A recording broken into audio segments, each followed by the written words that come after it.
빅터 프랭클 박사의 죽음의 수용소에서라는 책이 있죠.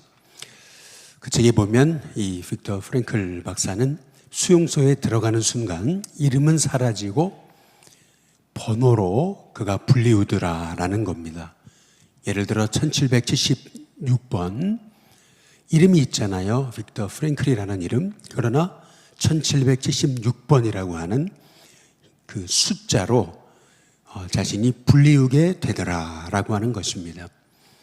그 이유가 무엇입니까? 사람의 이름을 부른다면은 그러면 그 사람의 존재에 대해서 생각해 보지 않을 수가 없는 거죠. 그러나 숫자로 부르면 그 사람은 인격이 아니라 그것, 다시 말해 물건이 되기 때문에 이름은 사라지고 숫자로 사람을 부르게 되더라. 그것으로 지칭하게 되더라라는 것입니다. 우리가 길을 가다가 아름다운 나무를 봐요. 그러나 그 나무를 그냥 나무다라고 생각한다면은 그 나무를 한 번 더 이렇게 자세히 들여다보지 못하는 경우가 많습니다. 그냥 나무일 뿐 별로 관심이 없습니다. 그러나 그 나무가 감나무다라고 하는 순간, 이름을 붙여 부르는 순간, 아, 감나무 꽃이 이런 거구나, 이런 열매가 맺히는 거구나, 관심을 갖고 잎사귀, 나무, 꽃, 열매를 자세히 들여다보게 되면서 그 감나무라고 하는 존재에 대해서 우리가 관심을 갖게 되는 거죠. 우리 교회 뒷동산에도 살구나무가 있잖아요.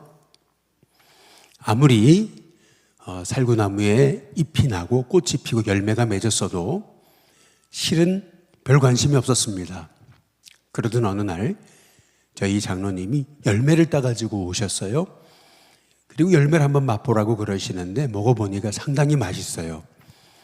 그래서 그때부터 아, 이게 살구나무구나, 이런 게 살구구나, 이렇게 맺히는 거구나 관심을 갖고 보기 시작하니까 아끼게 돼요. 거름을 주게 되고요. 그리고 때가 되면은 야, 드디어 열매가 맺히는구나. 올해는 열매가 얼마나 맺히는 걸까? 아, 올해는 열매가 덜 맺혔네. 이제 이렇게 보게 되고 관심을 갖게 되면서 그 살구나무라고 하는 존재에 대해서 생각하게 되더라라고 하는 얘기입니다.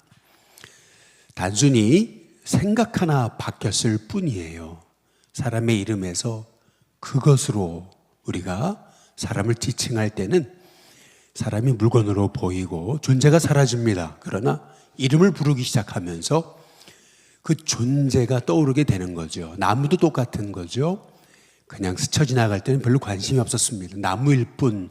그러나 이름을 붙여주고 그 이름을 붙여준 그 이름대로 관심을 갖고 보기 시작하고 거기에 사랑을 주고 하기 시작하니까 그 존재 자체가 참 귀해지는 그러한 일들이 일어나게 되는 거죠.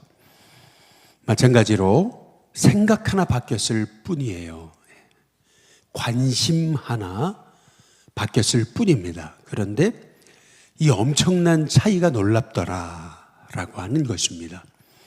오늘 말씀에 보면은 28절 그들이 예수를 가야바에게서 관정으로 끌고 가니라고 이렇게 말씀하고 있어요. 이 관정이란 빌라도의 관정을 얘기하는 것입니다. 빌라도의 그 법정을 얘기하는 거죠. 때는 새벽입니다. 그들은 더럽힘을 받지 아니하고 유월절 잔치를 먹고자 하여 관정에 들어가지 않았다. 이렇게 말씀하고 있습니다. 여기서 우리가 주목해 봐야 될 말씀은 그들은 더럽힘을 받지 아니하고 유월절 잔치를 먹고자 하여 라고 하신 말씀인 거죠.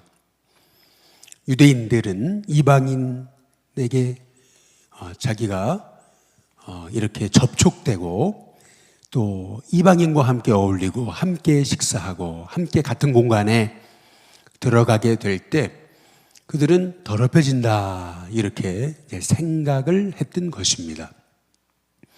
그래서 예수님을 이 빌라도 이방인인 빌라도에게 넘기면서도 자신들은 들어가지 않았어요.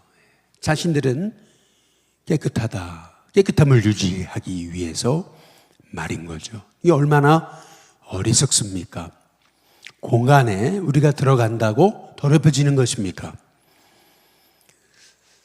어제 잠시 아들과 함께 동국대를 갔습니다.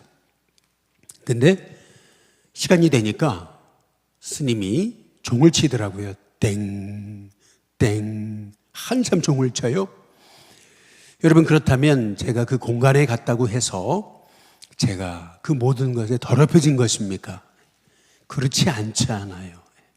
그러나 유대인들은 빌라도라고 하는 이방인의 관정에 들어감을 통해서 자기들이 더럽혀진다 이렇게 생각을 했던 것입니다. 여러분, 인도에 가시면은 카스트 제도를 여러분들이 보이지 않게 볼 수 있는 거 아니겠어요? 뭐 사라졌다 그러지만 그 카스트 제도의 제일 밑에 계층에 있는 사람이 누굽니까? 소위 불가촉 천민이라고 하는 사람들 아니겠습니까? 여러분, 이 불가촉이라는 말이 무슨 뜻인지 아십니까? untouchable이라고 하는 뜻입니다. 터치라고 하는 말은 이렇게 접촉하는 거 아니겠어요? touchable, 접촉할 수 있는 이라는 뜻입니다. 그러나 untouchable 그렇게 되면 접촉하면 안 되는, 할 수 없는 이라는 뜻입니다. 다시 말해서 이 불가촉 천민이라고 하는 말씀, untouchable이라고 하는 말은 그 사람들과 접촉하기만 해도 우리는 더러워지기 때문에 그들과 접촉해서는 안 된다라는 의미가 담겨져 있는 것입니다. 아니, 하나님의 형상으로 만들어진 존재인데 그들이 신분 하나 때문에 건드려서도 안 되는 불가촉 인생이라고 하는 것이 얼마나 어리석은 그러한 판단이겠느냐라고 하는 것이죠. 그런데 오늘 말씀에 보게 되면은 더럽힘을 받지 않으려고 그들은 예수님을 빌라도 관정에 집어넣으면서 자신들은 들어가지 않습니다. 다시 말해 untouchable, 터치해서는 안 되는 그런 불가촉 존재가 바로 이방인들이었고 지금 예수님도 불가촉 존재가 되어서 그렇게 취급받고 계심을 우리가 알 수 있는 거죠. 얼마나 인간의 생각이 어리석습니까? 얼마나 그들의 생각이 조금 판단이 삐뚤어졌을 때 그들은 올바른 그 시각으로 상황을 바라보지 못하는 어리석은 존재가 되고 말았던 것을 볼 수가 있는 거죠. 그래서 29절에 보시면 그러므로라고 말해요. 빌라도는 노련한 정치가였습니다. 유대인들이 왜 이 관정에 들어오지 않는지를 알고 있었습니다. 그래서 빌라도가 밖으로 스스로 나가줬습니다. 그러면서 그들에게 말하죠. 너희가 무슨 일로 이 사람을 고발하느냐. 왜 이 사람을 고발하는 것이냐 묻습니다. 그때 유대인들은 대답합니다. 30절에 대답하여 이르되 이 사람이 행악자가 아니었더라면 우리가 당신에게 넘기지 아니하였겠나이다. 이렇게 말하고 있습니다. 행악자라는 이 단어 카코포요스라고 하는 말은 단순히 이 사람이 죄를 범한 사람이라는 뜻이 아니고 심성과 인격 자체가 사악한 존재라고 하는 뜻이 있는 것입니다. 예수님은 우리를 위해서 이 땅에 오셔서 우리를 구원하기 위해 오셨을 뿐만 아니라 예수님 죄가 없으셨습니다. 그러나 그럼에도 불구하고 예수님은 카코포요스, 죄인 정도가 아니라 심성 자체가 완전히 사악하기 짝이 없는 인생으로 예수님은 사람들에게 그렇게 불리웠습니다. 그때 31절 빌라도가 얘기합니다. 너희가 그를 데려다가 너희 법대로 재판하라라고 말하죠. 그랬더니 유대인들이 우리에게는 사람을 죽일 권한이 없나이다 라고 대답을 하죠. 참 놀라운 것입니다. 단순히 그들은 예수님을 재판정에 넘긴 것이 아니고 예수님을 십자가에 못 박아 죽이려고 했던 거죠. 그래서 32절 이렇게 말씀하고 있습니다. 우리 함께 읽어보겠습니다. 같이 읽습니다. 시작. 이는 예수께서 자기가 어떠한 죽음으로 죽을 것을 가리켜 하신 말씀을 응하게 하려 함이러라. 이 모든 일이 말씀이 이루어지는 과정이고 하나님의 말씀이 이렇게 성취되시게 하시고자 예수님은 이러한 억울한 일까지도 감당하게 하셨다라고 하는 말씀입니다. 지난 주일날 노아가 그 땅 백성에게 우물물이 빨개지면, 시뻘개지면 심판이 온다라고 가르쳐 왔다는 것을 유대인들이 전설을 통해서 내려오게 되는 말이다라고 말씀을 드렸습니다. 아이들이 이 노아 할아버지를 희롱하기 위해서 거기다가 우물에다가 빨간 염료를 탔는데 우물이 빨개지잖아요. 노아 할아버지가 드디어 심판이 온다. 그래서 가족들을 방주에 다 들여보내고 동물들을 들여보내고 문을 닫았어요. 7일이 지나도록 홍수 심판이 오지 않았습니다. 그러나 7일이 지나자 드디어 홍심판이 찾아왔다라고 하는 것이 유대인들이 보는 그러한 전설이다라고 말씀을 드렸습니다. 그들이 말하고 있는 것은 하나님은 악인의 악의를 통해서도 역사하실 때가 있다라고 하는 그런 그들만의 독특한 그러한 성경 해석법인 거죠. 예를 들면은 요셉이 왜 애굽으로 갔습니까? 가고 싶어 갔습니까? 아니잖아요. 형들이 소위 악인 노릇을 했던 형들이 악의를 가지고 죽이려고 했는데 요셉을 죽이진 않고 애굽의 노예로 팔아 넘긴 이 악의, 그것이 형들의 악의였지만 그러나 그것이 오히려 요셉이 애굽에 먼저 가서 그 가족들과 온 애굽 땅을 구원하는 놀라운 계기가 되었던 것 아니겠습니까? 악인의 악의를 통해서도 역사하시는 하나님. 그런데 오늘 말씀이 바로 그런 거죠. 유대인들이 예수님을 행악자로 몰아버리고 십자가에 매달기 위해서 죄 없으신 예수님을 아주 사악하기 짝이 없는 인간으로 몰아붙여가지고 그래서 예수님을 십자가에 못 박기 위해 빌라도에게 넘겼으나 그것이 오히려 하나님의 뜻이 이루어지는 그런 놀라운 비밀의 순간이었다라고 성경이 말하고 있는 것이죠. 하나님은 악인의 악의를 통해서도 역사하신다. 그래서 우리는 세상이 너무 어두워요. 하나님의 뜻이 안 이루어지는 것 같아요. 너무나 세상이 암담해요. 내 앞길이 보이지 않아요. 과연 하나님은 역사하시는 것이 맞는가? 복음의 열매는 없어요. 노력하고 애쓰는데도 상황은 오히려 거꾸로 더 안 좋아집니다. 그러나 우리는 바로 그러한 절망적인 순간에도 하나님은 지금도 역사하고 계신다 라고 하는 믿음으로 하나님의 하시는 일을 바라볼 수 있는 저와 여러분이 돼야 될 줄로 믿습니다. 아무리 내 눈앞에 아무 증거 아니 보이고 이 귀에 아무 소리 아니 들려도 하나님은 일하고 계시는 거죠. 그래서 우리는 끊임없이 아무리 세상이 어둡고 세상이 야 지금 정말 요지경이구나 라고 생각이 되는 그 순간에도 아니다, 지금도 하나님은 우리의 생각을 뛰어넘어 역사하고 계신다 라고 하는 그러한 믿음으로 나아갈 수 있는 저와 여러분이 되시길 주님의 이름으로 축복합니다. 33절에 보면은 우리는 저를 죽일 권한이 없습니다. 이렇게 유대인들이 얘기하니까요. 33절 이에 빌라도가 다시 관정에 들어가죠.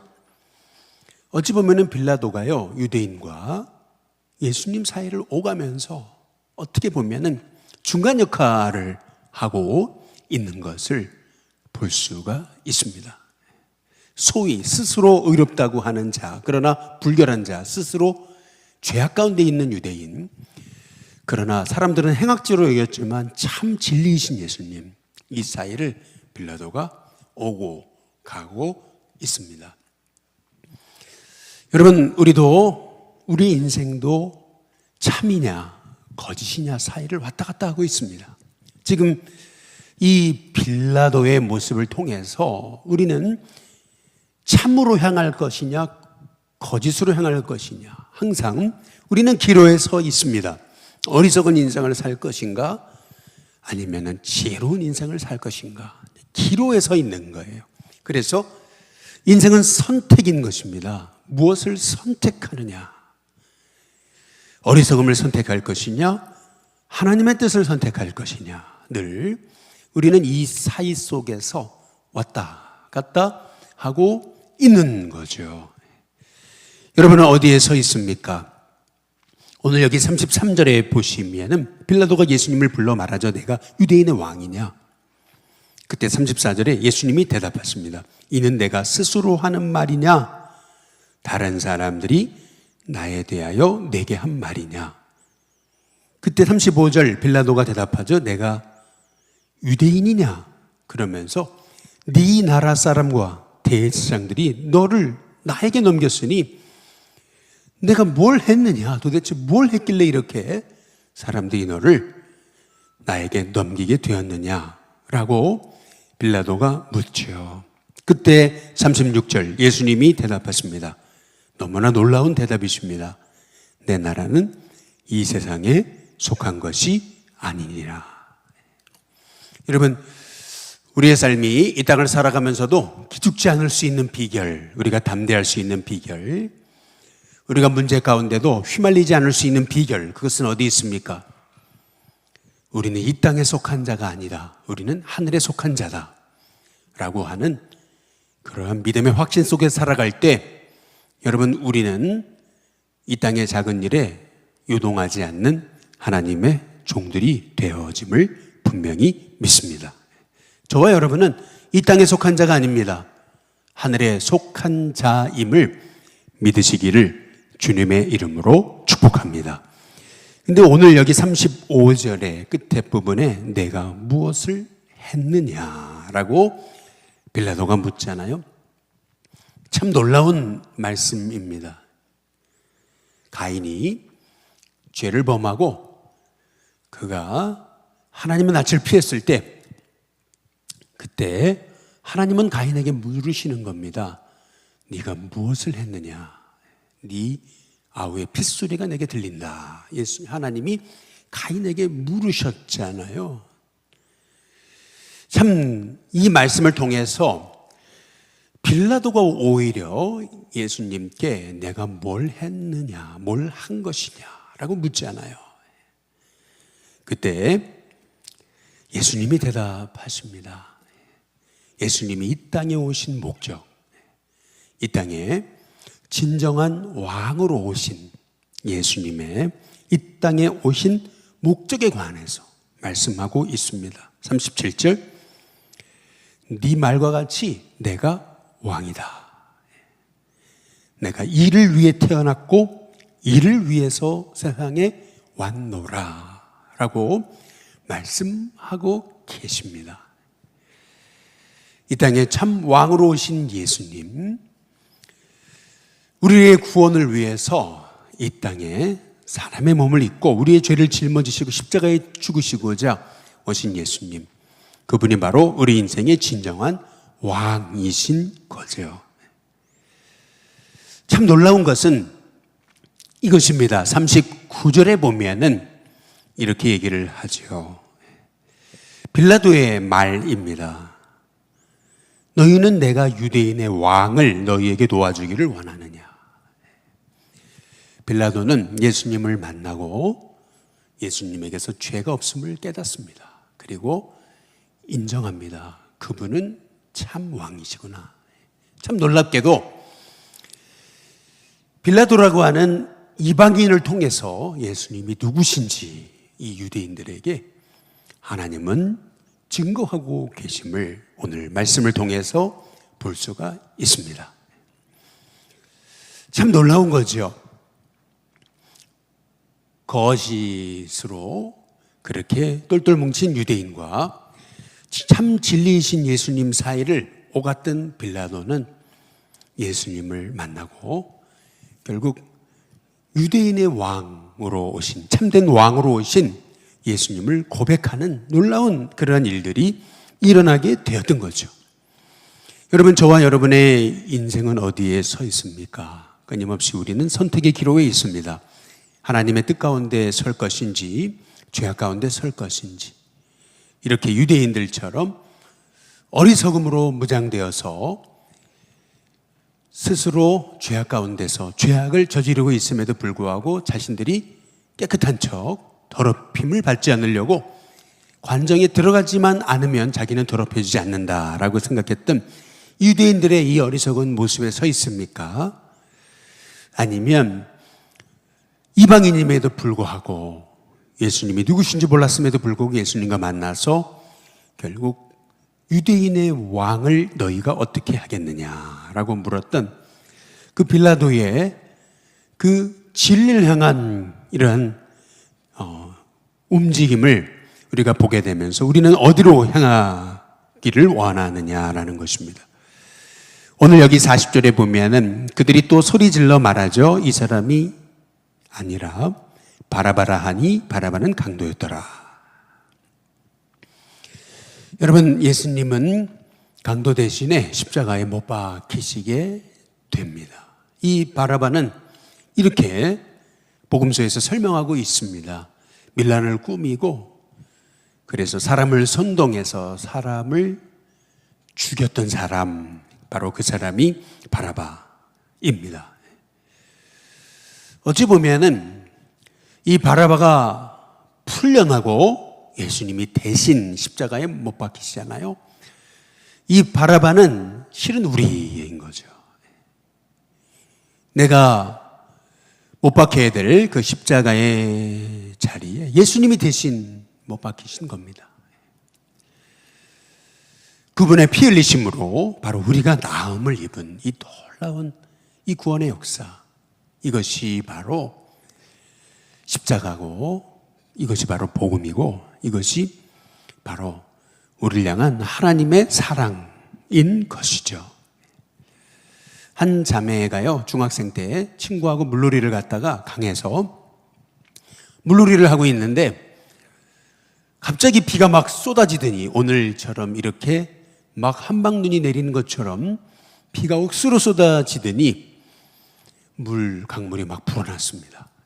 강물이 막 불어나니까 순간 막 물은 쏟아져 내려오고 죽음의 위기가 닥쳤습니다. 그때 같이 물놀이를 하던 자기 친구가 살려달라고 자기의 발을 잡았습니다. 근데 이 자매는 그 중학생 때 그 어린 마음에 두려움에 사로잡힌 거예요. 이러다가 나도 죽겠다 이런 생각을 하고 자기도 모르게 본능적으로, 의도적인 것은 아니었습니다. 본능적으로 친구의 손을 그 발로 뿌리쳤습니다. 결국 이 자매는 그 물살에서 살아났습니다. 그러나 자기 친구는 물살에 휩쓸려 죽고 말았던 거죠. 익사했습니다. 그 이후 이 자매는요, 이 죄책감에서 헤어나올 수가 없었습니다. 나는 내 친구를 죽인 사람이다.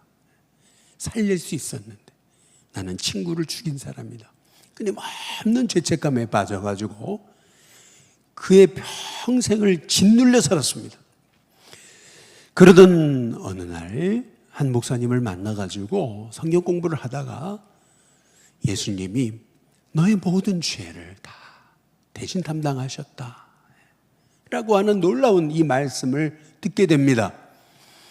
바로 복음, 이 죄의 전가의 비밀을 알게 되는 거죠. 예수님을 너가 주님으로 고백하고 그분 앞에 너의 죄를 내어놓고 내가 예수님을 내 주인으로 모시게 되는 순간 너의 죄는 다 그분에게 옮겨지는 거다.